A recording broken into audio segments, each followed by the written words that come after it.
për ne konsumatorë i cili pa të diçka për Desha më kyç të ndihmoj kolegut po nisëm prej një thënie fetare. Zoti pas ka thënë, aty ku të kam krijuar ty, ti kam krijuar të gjitha bereqetet. Që fshihet për të përballuar rrugtimin, transportin deri në Republikën e Kosovës, duhet të thënë goxhani një rrugë dhe gjatë asaj rruge mund të prishën. Po e mbajat të kalbën. Për të përballuar këto vjelen të arritura. Ne për shembull dhe specin e konsumojmë tash, anë që ai spec akoma nuk ka krijuar komponentet që duhet t'i ketë për të qenë spec ushqys dhe për të qenë spec medikamentoz. Kjo vlen edhe për qershime. Çka do thotë kjo? Do thotë ajo që unë do ta them tani për t'i uruar këtë projekt të ri të freskët televiziv. Faleminderit shumë. Që ne nuk merremi me kauzën e tregut, që dëshmon se ne nuk kemi treg, dëshmon se ne nuk merremi me kauzën e konsumatorit, që do thotë ata që thash se nuk është breng, nuk është prioritet i qeverisë.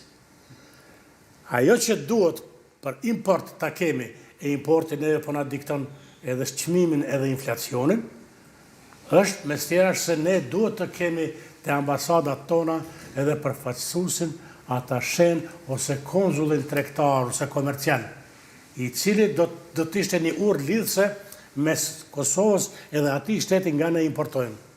Një prej arsyeve, ekskluzivitetin e përfaqësimit të importit të shumicës së prodhimeve nga Spanja, e cila nuk na njeh, sepse nuk na njeh si partner ekonomik, sepse ne nuk figurojmë atje si partner ekonomik, edhe Italia dhe shumë të tjera, ekskluzivitetin e kanë në Beograd.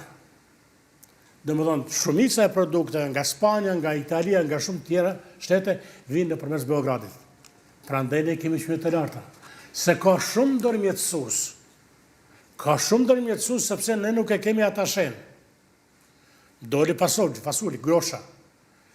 Ka qenë 8, 9 dhe 10 euro për arsye se ka dështuar bereqeti vitit kaluar. Domethënë, ne nuk duhet të hidherohemi tani në çmimin e fasulit. Duhet të hidherohemi në qeverinë dhe në Ministrinë e Bujqësisë. Ne i kemi prognozat, që tani ne i dim prognozat se çfarë bereqeti do të kemi këtë verë. Dhe Ministria e Bujqësisë duhet të marrë politika konsistente, politika parandaluese, politika kujdesi dhe ndihme, që ne mos kemi dështim të produkteve. Po e marr një shembull shumë të ndritur, që nuk kam pas mundësi ta marr përpara, është fjala, më falni, nuk është reklam, ose po e përmendi pa emën, e një prodhuesi dhe përpunuesi të patatës. Ai nuk ka problem me patatën, sepse i ka plantacionet në Kosovë, i ka plantacionet të nëna Shqipëri, i ka plantacionet kudo, dhe ati patatja i bën 12 muaj. Pse ne mos veprojmë, mos mendojmë kështu? Domethënë, ne mund ta bëjmë edhe të pamundurën nëse duam. Domethënë, prapë po kthehemi te një thënie fetare. Pas ka thënë Zoti, bëne njetë, vendose. Kur të bësh njetë, kur të vendos të jesh i sinqert, të gjitha punë të tjera i bëj unë. Pse punëtori, ai që ka ide të mirë, gjithmonë ka sukses. Po gjithmonë dështimet i kemi ne që jemi për ta që jemi dembel. Gjithmonë gjejmë arsye për dështimin tonë. Para se dështojmë, ne gjejmë arsye për dështim. Jo. Ne nuk duhet dështimin të arsyetojmë asgjë, por duhet të jemi vetë kritik. Selatin Kaçaniku është vetë kritik se ka moshën dhe nuk është i Zoti për të punuar, po është i Zoti për të dhënë këshilla.